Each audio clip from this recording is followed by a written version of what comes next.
By then, many of the houses on the high street had been developed into the shops that we can see today, with the lime trees being planted in 1897 to celebrate Queen Victoria's Jubilee. One person who is synonymous with Skipton, but ironically does not have a shop here currently, is Thomas Spencer, who was born in 1851 on the site of what is now Woolworths. In 1894, whilst working as an accountant in Leeds, he went into partnership with Michael Marks and opened a penny bazaar on Leeds Market.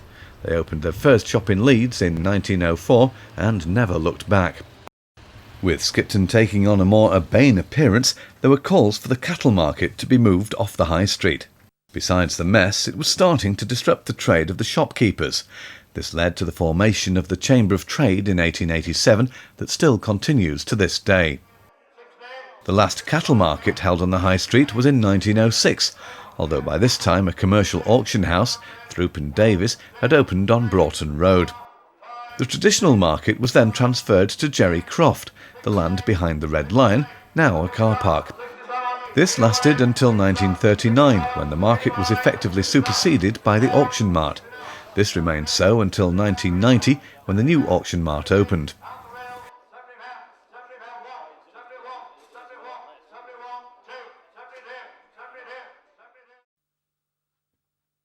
The First World War brought any further progress to a halt.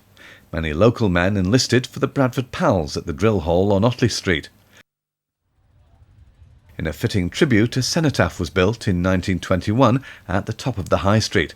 It has plaques that list the 360 men and one woman who lost their lives. On the Town Hall is a plaque to Skipton-born Herbert Smith, who designed the World War I fighter plane, the Sopwith Camel. After the war, progress picked up. Motor cars, first seen in Skipton in 1897, now began to claim the streets. Buses linked the villages to the town, and Caroline Square was used as a bus station. Electricity began to replace gas, and the telephone exchange was built on Newmarket Street. The new houses being built now included inside toilets and bathrooms, and instead of staying in at night, people were now venturing out to the cinema. There were 3 in the town. The first to open was the Plaza, then known as the Gem, in 1912, in the former Temperance Hall. The Premier in 1913. It stood where the Co-op extension is today. The Regal was built almost opposite and is now a nightclub. It was in Victorian times that Skipton started to dub itself the Gateway to the Dales, and to cater for these new day trippers from the industrial cities of Leeds and Bradford, many cafes opened up. One such was Whittaker's, that was founded at Cross Hills in 1889. They opened a shop and restaurant in Skipton in 1926. They no longer sell teas, only confectionery now. What more could one want? Chocolate production initially started as a sideline and has now grown into a major industry in the town. The company has production facilities off Keighley Road and warehousing on the Snagill Industrial Estate. Chocolate is used for a variety of products, whether for mint crisps, to cover fondant creams, or to produce chocolate mints. Fudge products are also made here too. Although some of the production can be bought as own brand chocolate in supermarkets like Tesco's and Morrison's, the vast majority goes to the catering industry, to hotels and restaurants.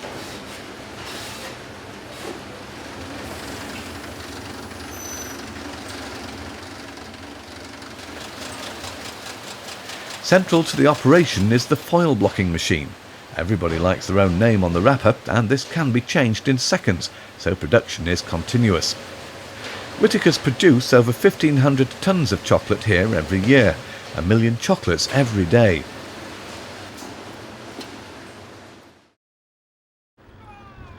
Another business synonymous with Skipton since 1936 is Stanforth's pork pies at Mill Bridge. You have to get up early to see them being made. Staff start here just after 4 a.m. in the morning. First, the pastry has to be made.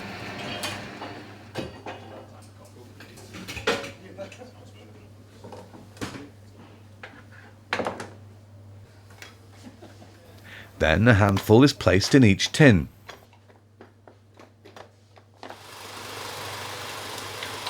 This machine then pushes it into the shape of the tin before the filling, 100% pork with only added seasoning, is put in.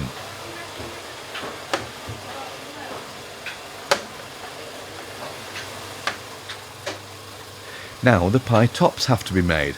Again, the same pastry mix is used, only this time it's rolled and cut into squares.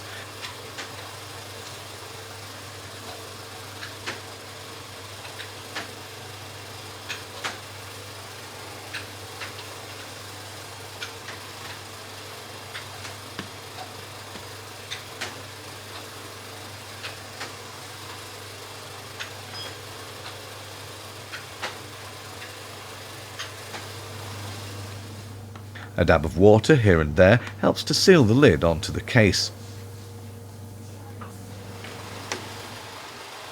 The same machine is used again to press the lid into position.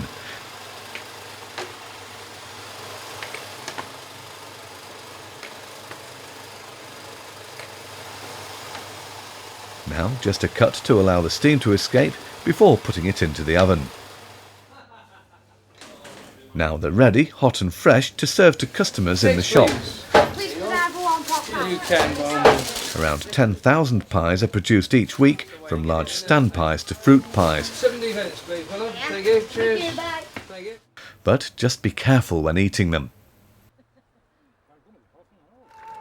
Any further progress was brought to a halt when the Second World War broke out in 1939. The mills sprung into full production to produce khakis, and people were expected to do their own bit, raising money for tanks, planes and ships. The castle was used for the storage of valuable historic documents from London, and towards the end of the war a prisoner of war camp opened on what is now Overdale Caravan Park.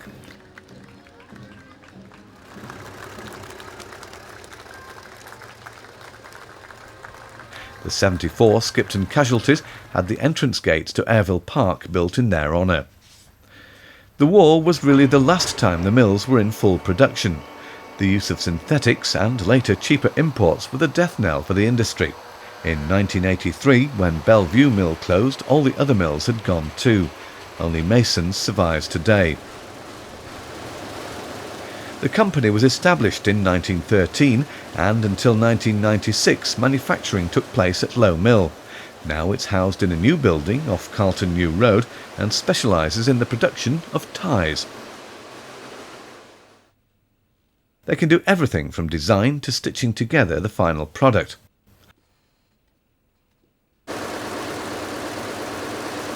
All these looms here are computer controlled, and it only requires a small workforce to keep them running. 25,000 metres of fabric is produced here every week. It ranges from 100% silk to a mixture of natural and synthetic yarns.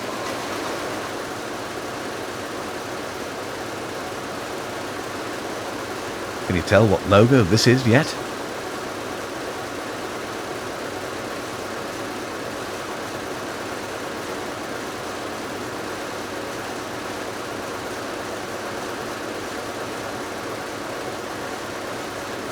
Before moving on to the next process, the fabric is inspected and, if necessary, repaired. The next stage is to pull the fabric tight on this machine and pass it through a heater.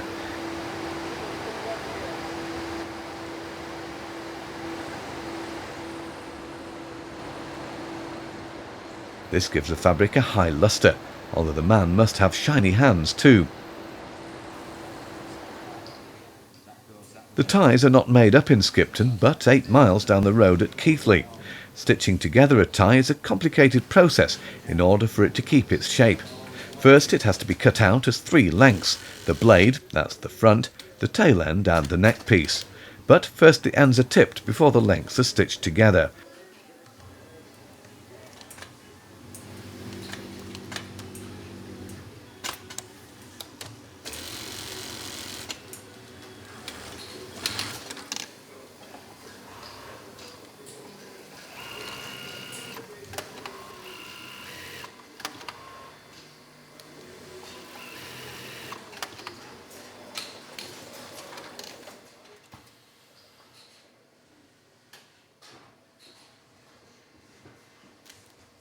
Finally, the finished tyre is pressed and ready to deliver to a customer wherever in the world.